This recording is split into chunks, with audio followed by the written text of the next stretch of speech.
So panoorin po ninyo ang video ito. Kaya mga kababayan, kung naghahangad ang tao na maligtas at tinatanggap niya ng ating Panginoong Hesukristo ang siyang tagapagligtas, dapat ding tanggapin ang tunay na iglesia sapagkat ito po ang kanyang ililigtas. Subalit, alin po kayang iglesia ang tinutukoy? Tiniyak din po ng Biblia ang pangalan ng iglesyang katawan po ng ating Panginoong Hesukristo. Ganito po ang ating mababasa dito po sa Roma 16 at 16. Ganito ang nakasulat. Magbatian kayo ng banal na halik. Lahat ng iglesia ni Kristo ay bumabati sa inyo. Mga kaibigan at mga kababayan, maliwanag po ang binasa natin. Iglesia ni Kristo ang pangalan po ng tunay na iglesia. Ito po ang malinaw na nakasulat sa Biblia. Kapag hindi ba mabasa sa Biblia, ibig bang sabihin ito na ay mali, hindi na totoo, at hindi na maliligtas ang tao kapag hindi mabasa sa Biblia? Una sa lahat, no, sa mga taga-pagsubaybay natin, kung ating titingnan sa ating pananampalataya bilang mga Katoliko, may tinatawag tayong 3 pillars of our foundation of our faith bilang mga Katoliko. Kaya meron tayong tinatawag na oral tradition. Yes. Pangalawa, yung written tradition, which is the Bible, at magisterium. Kaya ibig sabihin nun, hindi lahat ay nakasulat sa Biblia. Amen. Sabi nga dito sa kay Juan, no, sa Book of John, no, sa kanyang naisulat, no? Ang 21:25 po. 21:25 na yes. Hindi lahat, no, ng ginawa ng Panginoon ay naisulat, no? Yes. Dahil kung naisulat ito, hindi ito kakasya, no, sa buong mundo. Yes, no? yes. That is why isinabilin niya sa kanyang mga apostoles ang iba niyang mga itinuro. Kaya nga sabi niya, ituro niyo sa lahat ang mga itinuro ko sa inyo. That is why the answer to the question is no. No? Yes. Na hindi lahat ay nakasulat sa Biblia. At maraming hindi nakasulat sa Biblia na totoo. Yeah, diba? yeah. Kaya lang kulang na kulang po ang oras natin, pero magbibigay lamang tayo ng ilang mga halimbawa. Halimbawa po ang problema kasi dito sa mga naghahanap ng letra por letra, or actually may tawag dito yung mga, kahit yung mga Protestant Biblical Scholars, tawag nila dito ay yung word idea fallacy.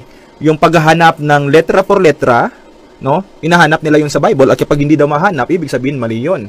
So, ang problema minsan din dito sa mga parang double standard. Correct. Oo.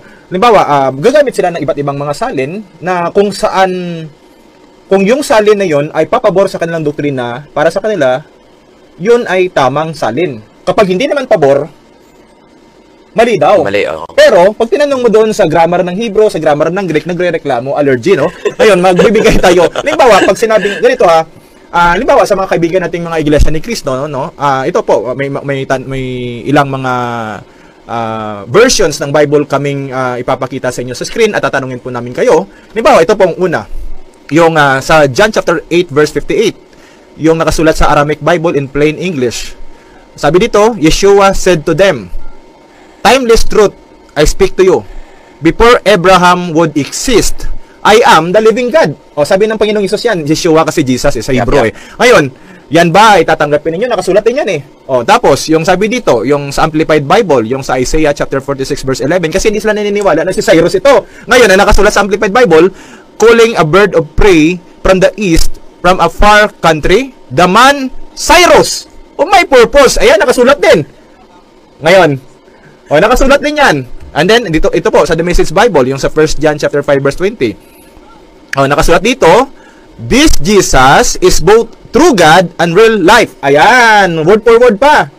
So, yan ba tatanggapin ninyo mga kapatid namin sa Iglesia ni Cristo? Nakasulat din yan sa Biblia, ha? Ayan. Kaya lang po, kami kasi sa Catholic Church, na merong background sa original languages, kami po ay tinitingnan po namin sa original text, sa Hebrew at saka sa Greek, at hindi po kami sumasang-ayon doon sa mga translations lang. Kaya, ito po ay halimbawa lamang kung ganyan po ang inyong logic na kapag nabasa, kung nakasulat ay tanggapin na, ito po, tatanggapin nyo ba? Alam po na hindi nyo yan tatanggapin. Sabi nila ay, kapag hindi daw nakasulat sa Biblia, hindi daw totoo, hindi daw dapat paniwalaan. dapat mo nating malaman na yung mga gumagamit nito, Father Jai, ng argumentong ito ay yung mga translations lang naman na mga Tagalog or English yung Correct, binabasa. correct. May papakita po akong ano sa inyo manuscript. Ito po sa Papyrus 75 yung pangalan po ng rich man doon sa Luke chapter 16 verse 19. Pakipakita po sa screen, Brother Benny. Ayan po, Father Jai, diba, alam po natin na yung sa yung sa mga English translations natin at Tagalog, hindi mo mababasa yung pangalan ng mayaman doon or rich man. Correct. Pero dito sa Papyrus 75, ito po ay 3rd century manuscript na nasa Vatican Library po. Makababasa po natin yung Greek word na onomate noyes. Ayan po, yung pangalan ng rich man, si Noyes. Yan. Hindi yan mababasa kahit sa mga interlinear, kahit sa Greek Bible na ginagamit natin, kakalabas lang. kahit sa mga translations. Pero ito pong Papyrus 75, ginagamit po ito ng lahat ng mga textual critic. Kahit sa mga Protestant biblical scholars, ginagamit mo nila itong Papyrus 75 kasi po ito po ay kabilang sa Alexandrian text type. Malaga po ito sa textual criticism. Binibigyan po ito ng mataas na value ng mga scholars. Ayan ba? Hindi ba natin paniniwalaan yun kasi hindi mababasa yan sa mga translations? Di ba? Ito pa, no?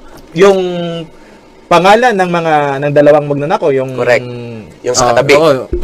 Si Bruce Metzger, ito po, may aklat siya na A Textual Commentary on the Greek New Testament by Dr. Bruce M. Metzger. Si Bruce Metzger po isa sa leading New Testament scholar sa panahon niya at iginagalang po hanggang ngayon ng lahat ng mga Protestant biblical scholars. Ito po ang komentary niya sa page 180 doon sa Matthew chapter 27 verse 38. Pinangalanan po doon, nakita niya sa Codex Redigeranos ang pangalan ng dalawang magnanakaw at ito po ay si Huwatas at si Magatras. Hindi mo yan mababasa sa Bible. Hindi. Sa mga translations. Yan ba? Hindi mo yan paniniwalaan. Hindi ba yan totoo? Hindi ba yan totoo? Gagamit pa tayo, no? Ito po, may dala po ako dito. Ito po ay sulat, ito po ay aklat ni Dr. Stanley Porter, isa po sa ginagalang na Protestant biblical scholar. Halimbawa po, yung 13 mga sulat ni Apostol Pablo, yun ba ay mababasa sa Biblia? Letra por letra? Hindi mo yun mababasa. Sabi dito sa page 106 po ng kanyang aklat, ha? Ito po mabasa natin dito.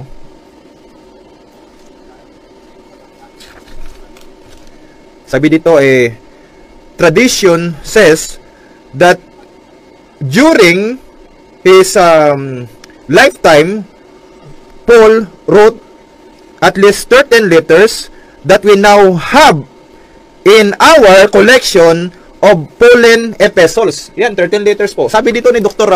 Stanley Porter, hindi yan mababasa sa Biblia. Hindi. Na 13 or 13 yung sulat niya, yung mga aklat na including yung Book of Romans, correct. 1st and 2nd Thessalonians, Galatians, 1 Corinthians, 2 Corinthians. Hindi po yan mababasa. 13 yan sa Biblia, ha? Word per word. At ito pa, isa pa. Dito po sa another commentary, New Testament Text and Translation Commentary by Dr. Philip Comfort. Si Dr. Philip Comfort po ay isang Protestant biblical scholar at sabi po niya dito sa page 755, ancient and modern exegetes, ito po mga experts sa exegesis, Correct. alike have considered that Peter was using Babylon as a code word for Rome. Ayan, ha? Because according to early church tradition, Ayun, tradisyon. Lumabas na yung tradisyon. Peter was in Rome. Correct. Ayan po. Okay, mababasa ba ito? Nakapatunay. Mababasa ba ito sa Biblia? Ito. Protestant biblical scholar ang nagbigay ng kanyang scholarly commentary sa kanyang aklat. Ayan. So, hindi pa natin ito paniniwalaan kasi hindi din ito mababasa sa Biblia. Mababasa doon sa halos Latin translations, Babylon. Pero pinawaliwanag niya dito na yung Babylon ginagamit bilang code para sa Rome. Sa Roma. Ayan. So, ibig sabihin, Father Jai, ito ay ilan lamang sa mga pruweba na hindi lahat, hindi ibig sabihin na kapag hindi nasa Biblia, nakasulat sa Biblia or letra por letra, hindi natin paniniwalaan o hindi na totoo. Tama. Ayan. Totoo ba na kapag yung pangalan ng relihiyon or simbahan or iglesia ay nakasulat sa Biblia, ibig bang sabihin sila, yun ba tumutukoy sa kanila? Dapat mapagasuri tayo. Halimbawa sige. So, nakasulat daw doon sa Romans 16:16 yung Iglesia ni Cristo. ibig bang sabihin or totoo ba na yun ay tumutukoy ngayon Sa kanila. sa Iglesia ni Cristo na katulad nung sinasabi ng kapatid nating ministro sa video kanina na pina-play natin, no? Okay. Ano may sasagot natin diyan, Father Jai? Kung ating babalikan po yung history ng ating pananampalataya, kung makikita natin dito, kung meron man kayo dyan sa mga tagapagpanood, no, The Apostles' Creed na libro, no, ng mga Katoliko. At ito ay binase din sa history. Yung Iglesia ni Cristo ay itinatag lang noong 1914. So, paano yun mangyayari? Oo, very simple lang yun. Halimbawa, yung Book of Romans isinulat during 57 AD. Correct. Oo. Correct. So, paano mangyari yun na...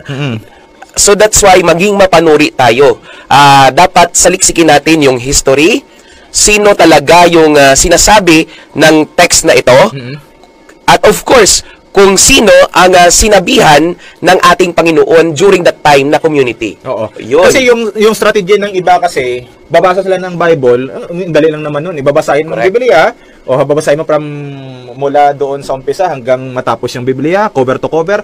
Hindi, pwede man naman piliin at saka ipa-register. Correct. Dali lang naman. Yan pa yung isang proof natin.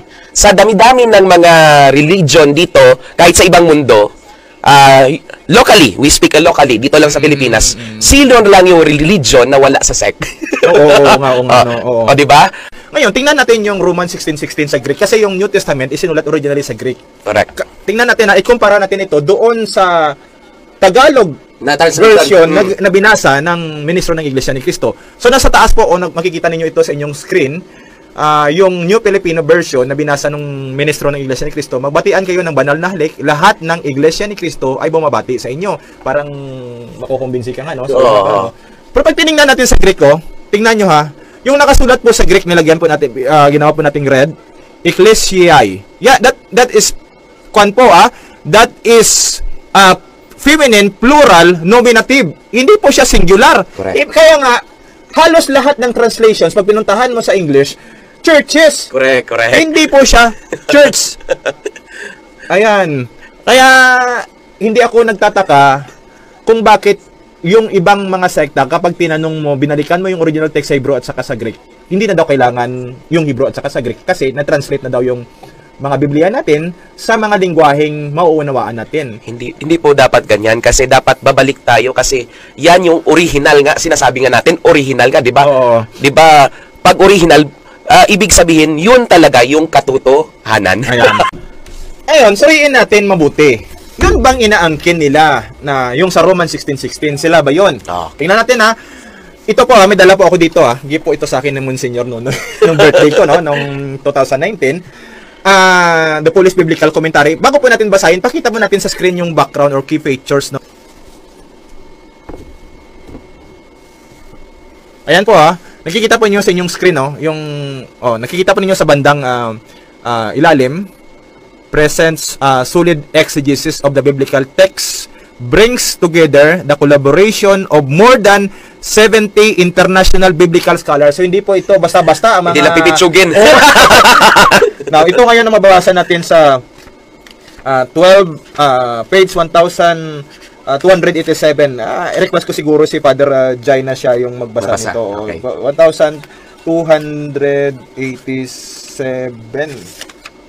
Ayan po, yung sa yellow po may mga Ayan po. Okay. As mentioned above, the greetings function to commend Paul to the Romans. In effect, he has provided the entire community with a series of character references. But this section also accomplishes two more things. First, notice that Paul invites the Roman faithful themselves to extend greetings on his behalf. He thereby facilitates their mutual interaction and commonly. And second, he summons them to greet one another with a holy kiss. This formal greeting, enacted in public settings such as worship, was an expression of reconciliation and unity, something to be remembered today when exchanging the sign of peace at the Eucharistic liturgy. Moreover, the apostle joins himself and his Gentile foundations. Ayan. Yun, klarong-klaro. Ayan ba, tumutukoy sa kanila? Hindi Yan, po. Tumutukoy sa kanila? Ayan po ha. Sino po ang ina-address doon, Father Jai, sa doon pala nung binasa mo pa lang? Doon parang pinapakita na it is really the Catholic Church during the celebration of the Mass that we still continue to do during the Mass by giving peace to each other, di ba? Ano po ang background nung during the time na mission po si Apostle Paul doon sa mga Kristiyano sa Rome or sa nung isulat niya ang letter to the Romans, no? Ito po ang mababasa natin sa The New Testament in Antiquity sa page 325 po, Page 325. Ayan po. Yung may mga yellow po na ano. The origins of Christianity in Rome are uncertain. By the 1st century BC, Rome possessed a large Jewish population, perhaps as many as 50,000. Many Jews arrived as slaves after 63 BC when Pompey conquered Jerusalem. The strong commercial ties between Rome and Judea attracted even more Jews. Archaeologists know of nearly a dozen synagogues in Rome. Possible to assume that the Roman congregation began in these synagogues the early decades of the 1st century. Ayan. Paul is aware, of course, that he is addressing Christians with Jewish heritage. He speaks of circumcision, the law of Moses and Abraham's significance, and the faith of unbelieving Israel as if his readers enjoys a deep Jewish heritage. Ayan. So sa background po na ito, kahit lahat ng mga scholars, ito po mga Protestant Biblical scholars, ito po si Bird, si Kohek at saka si Green, no? Pinaparating po sa atin na yung mga Kristiyano doon sa panahon nung isinulat ni Apostle Paul yung Book to the Romans, na yung mga Christians doon na tinatawag na ipagpalagay na natin yung sinatawag nilang member doon sa Church of Christ, no?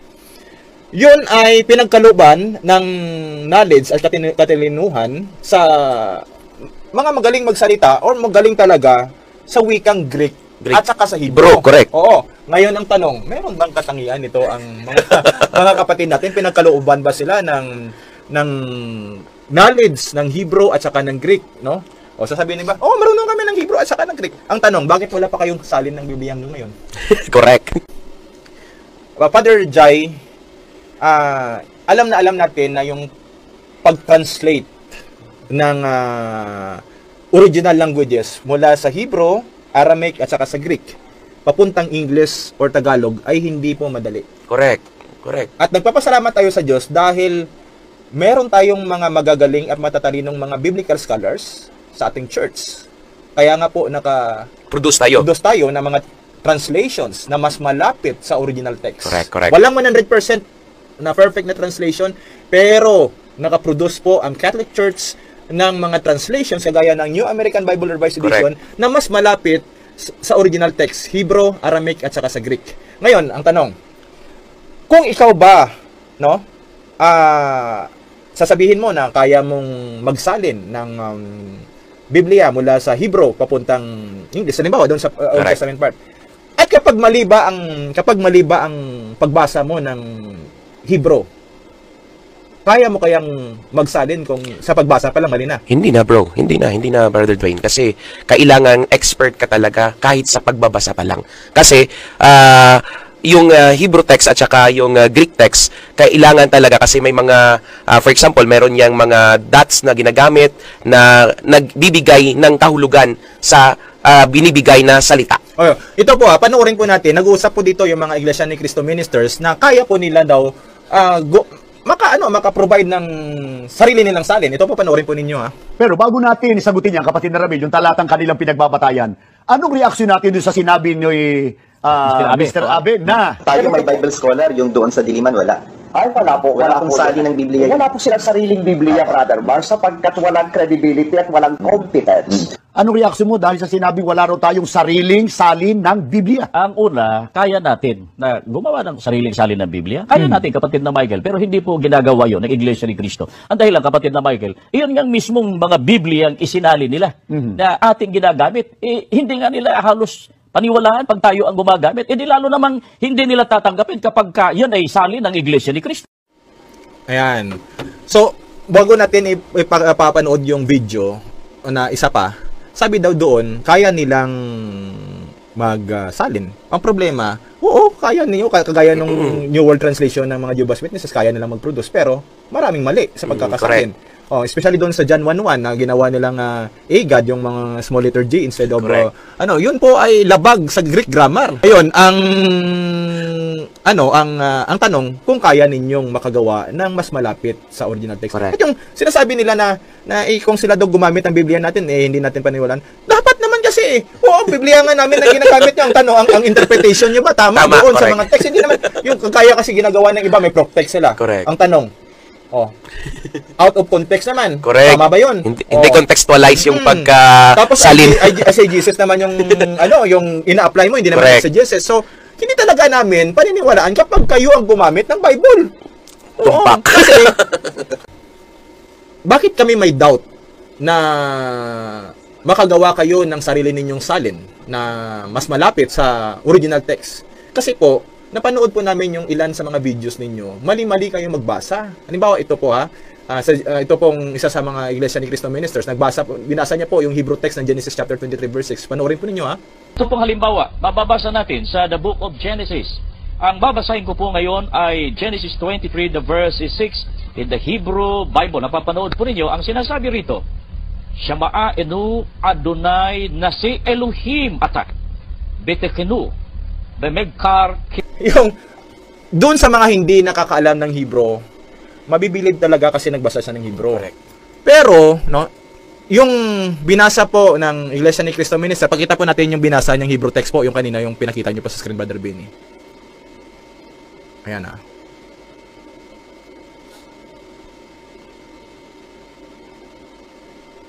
Ayan Yan nalagyan po natin ng kwan sa ilalim mo. Yung from right to left po yan Shemaino Adoni. Hindi po Adonai. Yung from right to left, yung dalawang yung first Hebrew word from right to left ng Genesis chapter 23 verse 6 at saka yung pangalawa doon from right to left, Shemaino Adoni po ang pagbasa noon. Hindi po Shemaino Adonai. Kasi po si Abraham ang tinutukoy. Alam nyo ba, sinabi ng Iglesia, binasa ng Iglesia ni Cristo Minister, ang Adoni bilang Adonai. Alam nyo po kung ano ang ibig sabihin ng Adonai na binasa niya. Ito po dito po sa The Complete Word Study Dictionary, Old Testament, sa page 18 po. Ito po ang ating mababasa. Ito po page 810 po.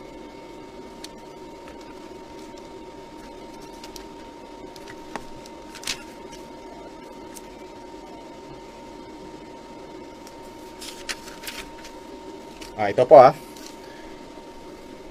Adonai, a masculine noun used exclusively of God.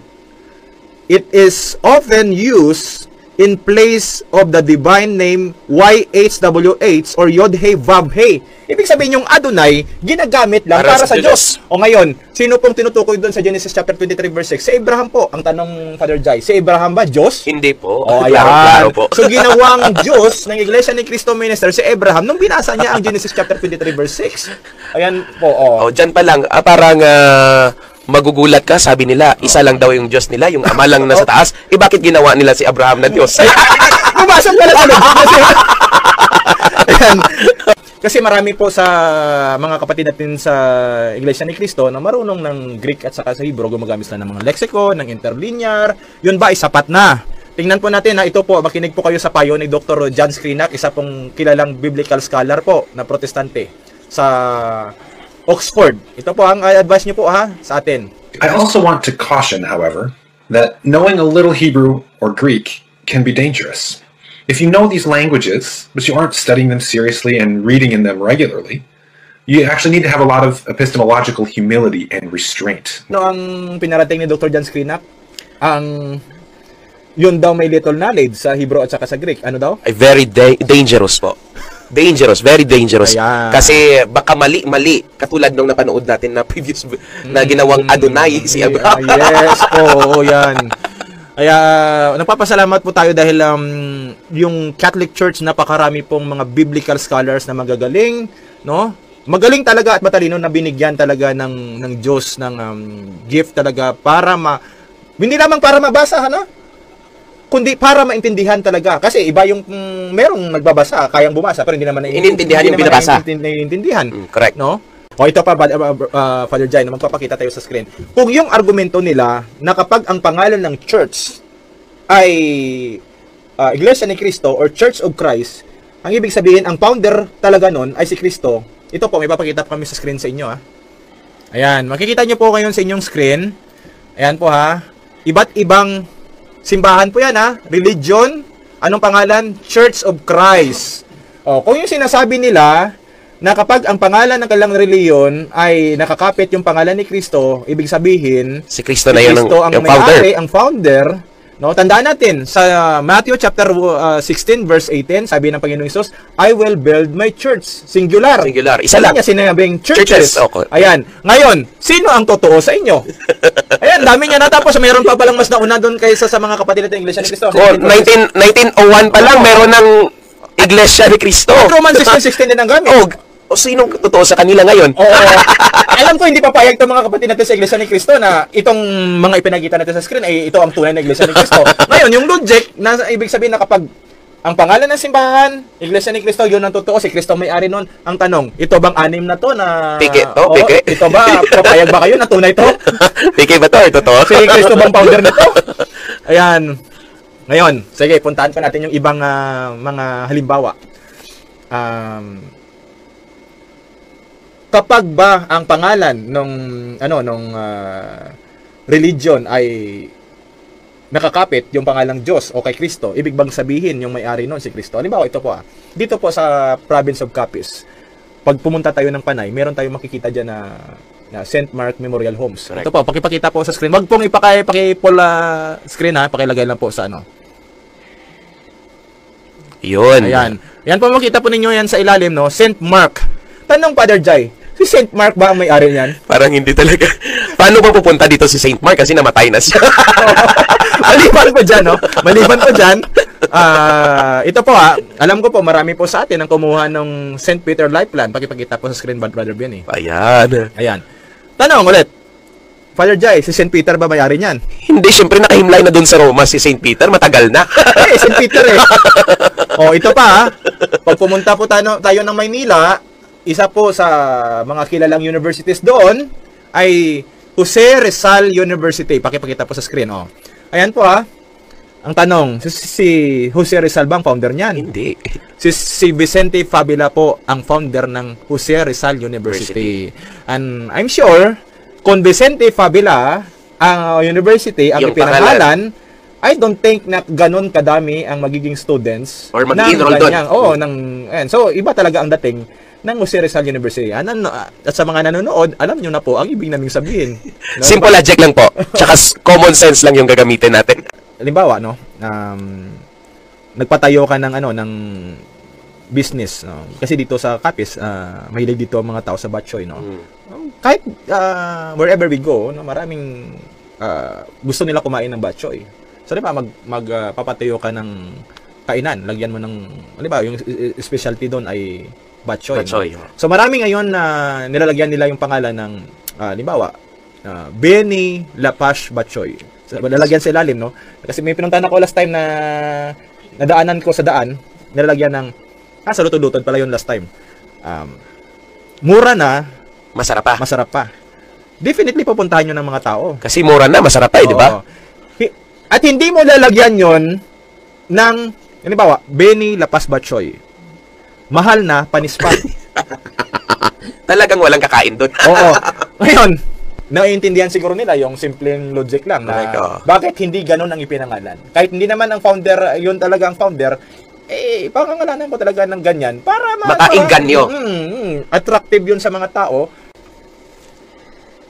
Sabi nila, sila lang maliligtas. Merong mga ano ito, no? Merong mga religion na pinangakuan yung mga lahat ng mga members na kapag umanig ka dito sa amin, ikaw ay magkakaroon ng kaligtasan. Pero kapag umalis ka sa amin, wala ka ng kaligtasan. Ano mo masasabi mo doon na Father Jai? Bakit sila ba ang Diyos? That is why, as a priest, no, bilang isang pari, kahit ako nga, everything, no, lalo na pag nandun ako sa hospital na nag-serve bilang isang chaplain, pag nagbigay ako ng sakramento katulad ng anointing of the sick, may isang nagtanong sa akin, sabi niya, Brother Dwayne, Father Jai, yung kapatid ko na namatay, mapupunta ba yun sa langit? Sabi ko, I cannot fathom the mercy and love of God. Ayan. Kasi yung karunungan ko lang ay parang isa lang maliit na balon. Pero yung love at mercy ng Diyos ay katulad ng dagat. Ayan. That is why everything that I do, no, I entrust everything to the Lord. Kasi we cannot fathom the mercy of God. Kaya hindi natin masasabi, no, ikaw Brother Dwayne, hindi ka na maliligtas kasi makasalanan ka. Kasi remembering, during the crucifixion of our Lord, yung isang magnanakaw na nasa tabi niya. Magnanakaw, klarong-klaro alam ng Panginoon na magnanakaw yung katabi niya. Pero when the person asks our Lord, Panginoon, alalahanin mo ako. You remember me when you come into your kingdom. Anong sinabi ng Panginoon? Today, you will be with me in paradise. That is why, yung Diyos lang po, yung may katilinuhan kung gaano kalawak ang kanyang pagmamahal at ang kanyang awa. At wala tayong karapatan na sabihan na Correct. may impyerno yung iba na hindi kaanib sa ating church. No? Halimbawa, ito po basahin po natin ng 1 Corinthians, unang Korinto 5:13 po. Ayan, sabi po ni Apostol Pablo, datapwat sana nga sa labas ay Diyos ang humahatol. Ibig sabihin, wala kang karapatan na hatulan yung mga ibang mga tao. At narinig mo ba sa amin ng mga pari, Brother Dwayne, na nagsabi kami, sige, labas kayo dito sa Katoliko dahil hindi na kayo maliligtas, di ba? Hindi. Because God has given us the freedom and the intellect and will in order for us na talagang pag-aralan natin yung pananampalataya natin kasi binigyan tayo ng Panginoon ng talino na magsaliksik talaga ng totoo. Hindi lang yung parang sinabihan ka lang na, dito ka kasi maliligtas ka. Pero totoo ba yun? Oo. Halimbawa, parang ito mamaya sa ikalimang tanong, di-discuss natin yan, bibigyan natin ng payo yung mga kapatid na hindi sila, ano bang gagawin nila para hindi sila mapaniwala doon sa mga, kasi ang lakas or matindi yung marketing strategy ng ibang mga sekta Kasi sabi ko nga kanina may franchise Ayan. Now, isa pa, maliban doon sa binasa natin, ito pa pong mababasa natin sa Santiago 4:12 po. Ito po ay para po i-remind po tayo na wala po tayong karapatang humatol sa mga kapatid natin. Sabi dito, Santiago 4:12, iisa ang tagapagbigay ng kautusan at hukom. Sa makatuwid bagay ang makapagliligtas at makapagwawasak. Datapwat sino ka na humahatol sa iyong kapwa. Yun. Sa pool. Sino yung tinutukoy dito ni Santiago na iisa ang tagapagbigay ng kautusan at hukom? Diyos lang. Hindi ikaw, hindi ako, hindi ang kung sino. Lalong-lalong hindi ang tao. Ayan. Okay. Ano po ang maipapayo natin sa kanila para hindi po sila mailigaw o hindi sila mapaniwala? Kasi marami po kasing nagsabi sa akin na parang antindi daw ng parang makukumbinsi daw talaga sila the way daw magsalita yung mga taga-ibang sekta, gumagamit ng Biblia, ginagamit yung magbabasa talagang word for word na ganyan, o pinapangakuan sila na maligtas ka dito sa amin, no? Ito ang true church, no? Ano pong masasabi natin? Remember the words, no, na kinuha sa unang Pedro 5:8, sabi ng ating unang Santo Papa na si Pedro, no? Maging handa kayo at magbantay. Ang diablo, ang kaaway ninyo, ay parang leon, umuungal at aligid-aligid na naghahanap ng malalapa. Labanan ninyo siya at magpakatatag kayo sa inyong pananampalataya sa Diyos. Tulad ng alam ninyo, hindi lamang kayo ang nagtitiis ng mga kahirapan, kundi gayon din ang inyong mga kapatid sa buong daigdig. At dagdag dito, mula sa kay Mateo 24:5, sapagkat marami ang darating sa aking pangalan at sasabihin sila ang Kristo at marami ang kanilang ililigaw. That is why yung mga apostol natin katulad ni Mateo at saka ni Pedro nagpapaalala sa atin na yung diablo ay talagang hindi talaga yan na uupo lang or mag-stop lang, lalong-lalo na kung napipilayan na siya, gagawa at gagawa talaga ng hagbang ang demonyo na maghahanap siya ng kanyang maililigaw. That is why maging alerto tayo. Talagang pag-aralan natin ng totoong-totoo yung pananampalataya natin. That is why kung may mga questions tayo, nandito naman yung mga kaparian natin. Nandito naman yung mga katulong ng mga kaparian natin, katulad ni na Brother Dwayne, yung mga apologetics, nag-aaral ng apologetics, yung mga apologists natin sa simbahan. Kung may mga confusions kayo, lalong-lalo na pag may pumunta sa inyong bahay, okay lang na makinig kayo. Pero kung may mga questions kayo, huwag nyo doon itanong. Yung gawin ninyo, i-take note lang ninyo. Tapos kung may panahon kayo, magtanong kayo sa mas may nakakaalam dito. Kaya nga sabi ko palagi, kapag masakit yung ngipin mo, huwag ka pupunta doon sa mekaniko. Correct. Sa dentista ka pumunta. Kasi pag sa mekaniko, baka mawala lahat ng ngipin mo. Basahin po natin yung warning ni San Juan sa unang Juan 4:1 po. Pakilagay po, Brother Benny, sa screen. Ito po ang nakasulat. Mga minamahal, huwag kayong magsipaniwala sa bawat espiritu, kundi inyong subukin ang mga espiritu kung sila'y sa Diyos, sapagkat maraming nagsilitaw na mga bulaang propeta sa sanglibutan.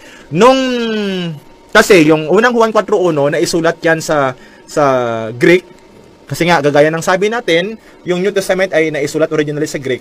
Yung ginamit na Greek word ay dokimazo, nang ibig sabihin ay to test, probe, examine, or scrutinize. Ibig sabihin, mahigpit na klase ng pagsusuri. Hindi yung parang gayon makarinig tayo na sinasabi na nagpipreach about Jesus, gumagamit ng Biblia, sinasabi yung Diyos, napapaamin agad yung iba sa atin. Hindi man lang sinusuri. Ito po papakita mo namin sa screen sa inyo kasi halos lahat ng strategy ng taga-ibang sekta ay ganito. Paano sila mangumbinsin ng mga tao? Una, so sabihin nila, nasa Bible ang pangalan ng kanilang religion. So paano po natin yan ano pong gagawin natin para hindi po tayo mailigaw? Alamin ang history. Correct. Yung sinabi ko kanina, di ba? Hindi ako nagtataka, maraming sekta allergy sa history. Ayaw nila kasi daw mali ang history. Quote ang sir na sa Bible, mali tapos history na di ba? Ngayon, kung susuriin natin, gamit ang history, kailan sila lumitaw? Correct. Diyan muna. Okay. Yung gumamit sila ng pangalan ng nasa Bible, pero ang tanong, kailan nag-umpisa? Kailan nag-umpisa? Kailan isinulat ang mga talatang ginagamit nila sa Bible para paniwalain ka na sila yun? Correct. Ayan. Kaya dapat mapanuri tayo. Pangalawa, gumagamit sila ng Bible. Mga proof text, sabi na, paniwalaan nyo kami. Hindi po ito sariling opinion namin. Ito po'y nasa Biblia. Okay, walang problema yung binabasa mo. Ang problema, ikaw na nagbabasa. At nag-interpret ito. Para po, for the information of everyone, yung ginagamit po palagi ng iba na, ito, magbabasa sila ng mga text, ng mga verses, tawag po dyan ay proof texting. Wala pong problema sa proof texting. Ang problema, unang-una, tamang translation ba ang ginagamit nila? Ayan, ang unang tanong. Kasi po, sabihin na natin walang perfect 100% na perfect na translation, pero maraming translations po na may problema talaga. Kaya napaka-importante, kaya nga po may magisterium ang simbahan. Correct. Kasi maraming expert ang simbahan natin, mga scholars, na pwede nating pagtanungan na pinaaral doon sa Roma. Correct. Ngayon, kaya importante na balikan pa rin ang original text. Balik po natin na Brother Benny. Hindi pa po tayo tapos. Ayan. Ngayon, sunod. Nasa context ba ang binabasa nila? May proof texting sila. Pero ang tanong, nasa context ba? Sometimes out of context. Ito pa nakapagtataka kasi pag tinanong mo, alam mo ba yung mga tumutulig sa atin, kapag tinanong mo, alam mo ba kung anong ibig sabihin ng literary at saka historical context? Sabi nila, yung sagot ng iba, wala naman sa Biblia yan pati ba naman yan? Hahanapan mo ng letra por letra. At isa yan na nagpapatunay kasi yung ating kultura at tradisyon dito sa Pilipinas ay iba sa mga nakasulat sa Biblia. Kaya dapat, hindi lang dapat proof texting. tayo Oo.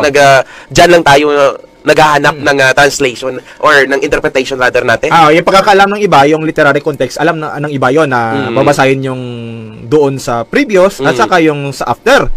Pero yung problema, yung historical context, hindi alam ng karamihan. Lalo na yung mga umatake sa atin. Correct. Kasi, ang problema doon sa iba na nag-i-interpret ng Bible, ginagamitan nila ng view ng Pinoy yung nakasulat sa Biblia. Na hindi naman yun Pinoy. Oo!